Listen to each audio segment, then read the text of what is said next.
जय श्री कृष्णा दोस्तों। आज की इस वीडियो में हम लोग अष्टावक्र गीता के तीसरे प्रसंग में आगे बढ़ रहे हैं। राजा जनक को जब आत्मज्ञान की अनुभूति हो जाती है तो इस तीसरे प्रसंग में ऋषि अष्टावक्र जी उनकी परीक्षा लेते हैं कि क्या सचमुच में राजा जनक को आत्मज्ञान हुआ है या फिर उन्हें केवल भ्रम हुआ है। तो उनका दूसरा प्रश्न इस प्रकार से है। पहला प्रश्न हमने कल की वीडियो में देख लिया था।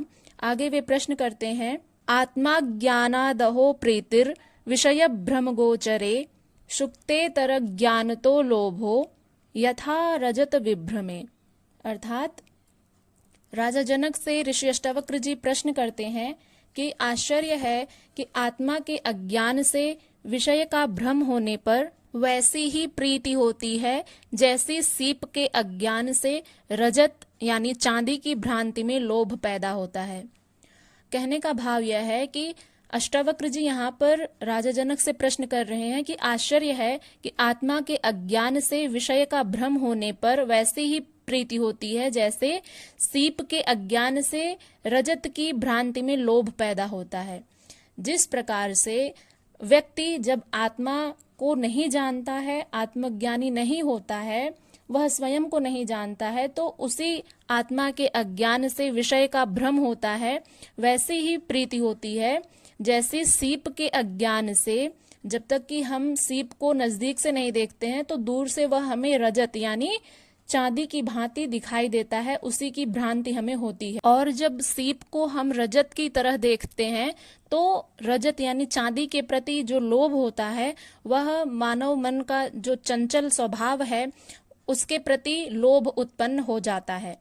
अब अष्टावक्र जी आसक्ति का कारण बताते हुए जनक से फिर प्रश्न करते हैं कि जिस प्रकार से सीप के अज्ञान से उसमें चांदी का भ्रम होता है एवं इसी चांदी की भ्रांति से लोभ पैदा होता है, जब स्पष्ट देख लिया कि यह चांदी नहीं है, सीप है, तो फिर लोभ नष्ट हो जाना चाहिए। लोभ का कारण यह भ्रम था कि यह चांदी है। जब हम उसको नजदीक से देख लेते हैं कि यह तो सीप है, चांदी नहीं है, तो उसका जो लोभ था, जो चांदी के प्रति लोभ था, उसको तो समाप्त हो जाना चाहिए, क्योंकि उसका जो कारण है, लोभ का कारण, वह भ्रम था कि यह चांदी की भांति दिखाई दे रहा है। इसी प्रकार से आत्मा के अज्ञान से ही विषयों का भ्रम हो गया था एवं उनमें राग पैदा हो गया था। आसक्ति हो गई थी कि विषयों में ही सुख है।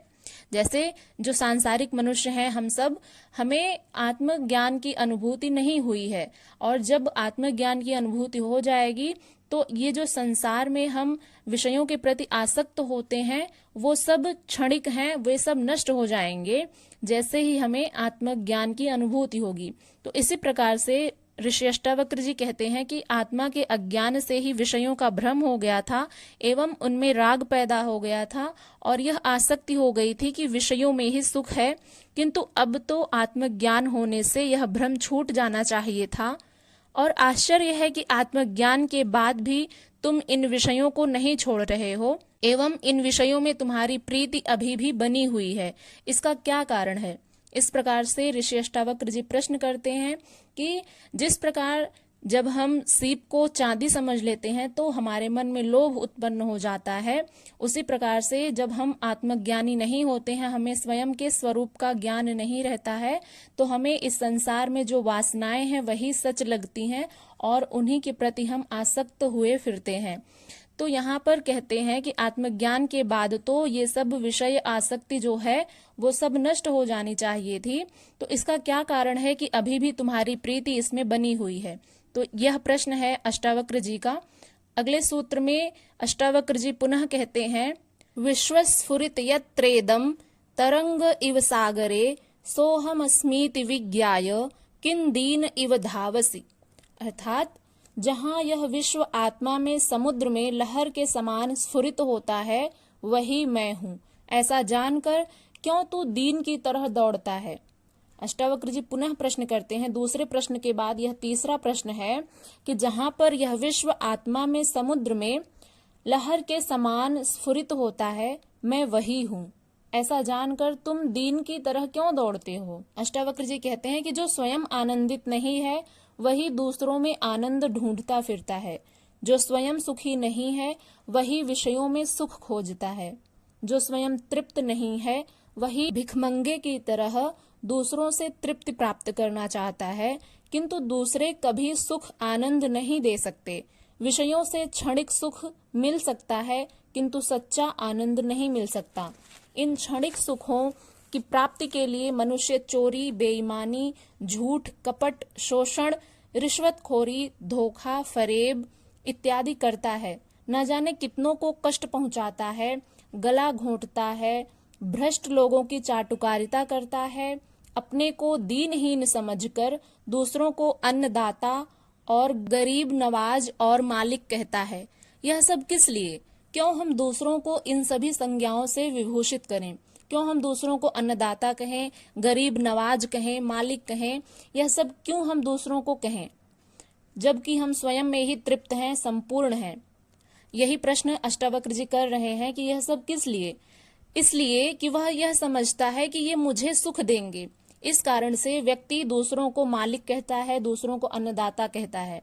इसका कारण यही है कि उसके पास सबसे अमूल्य परमानंद का जो खजाना है उसका उसे ज्ञान ही नहीं है। इसलिए वह दीनहीन होकर सदा दूसरों से याचना करता है। अष्टावक्र जी इसी तथ्य को प्रकट करते हुए राजा जनक से प्रश्न करते हैं कि यह विश्व उस अथाह समुद्र रूपी आत्मा के लहरों के समान शुद्र है, जिनका कोई अस्तित्व नहीं है और न ही ये नित्य हैं। जिस प्रकार से यह विश्व अथाह समुद्र रूपी आत्मा में लहरों के समान क्षुद्र होता है, जिनका कोई अस्तित्व नहीं है और ना ही ये नित्य होते हैं। ऋषि अष्टावक्र जी कहते हैं कि तू आत्मा रूपी अथाह समुद्र है, ऐसा तुमने यदि जान लिया तो फिर महान को छोड़कर तो दीन की तरह इन क्षुद्र लहरों रूपी वासनाओं के पीछे दौड़ता है। हीरा पा लेने पर भी कंकड़ पत्थरों की आकांक्षा रखता है, ऐसा क्यों? अष्टावक्र जी यह जानना चाहते हैं कि शिष्य अभी इन क्षुद्र वासनाओं से मुक्त हुआ है या नहीं। इसलिए ऋषि अष्टावक्र जी बार बार राजा जनक से तरह तरह के प्रश्न करते हैं और यह जानना चाहते हैं कि क्या वास्तव में राजा जनक को आत्मानुभूति हुई है या फिर उन्हें केवल भ्रम हुआ है। इसलिए वे कहते हैं कि तुम आत्मा रूपी अथाह समुद्र हो, ऐसा यदि तुमने जान लिया है तो फिर क्यों इन लहरों रूपी जो वासनाएं हैं उनके पीछे क्यों दौड़ते हो? तुमने जो हीरा पा लिया है यानी आत्मज्ञान की अनुभूति तुम्हें हो गई है, तो फिर तुम इन लहरों के पीछे इन कंकड़ पत्थरों की आकांक्षा क्यों रखते हो?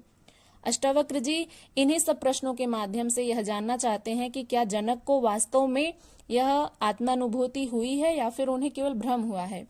तो आशा करते हैं आप लोगों को ये श्लोक अच्छे से समझ में आ गए होंगे। यदि आपको ये वीडियो पसंद आई हो तो इसे लाइक करके चैनल को सब्सक्राइब करके बेल आइकन को प्रेस कर लीजिएगा, ताकि आने वाली हर वीडियो की नोटिफिकेशन सबसे पहले आप तक पहुंचे। इस वीडियो को ज्यादा से ज्यादा लोगों तक शेयर करिएगा। मिलते हैं नेक्स्ट वीडियो के साथ, तब तक के लिए अपना ध्यान रखिएगा। हरे कृष्णा।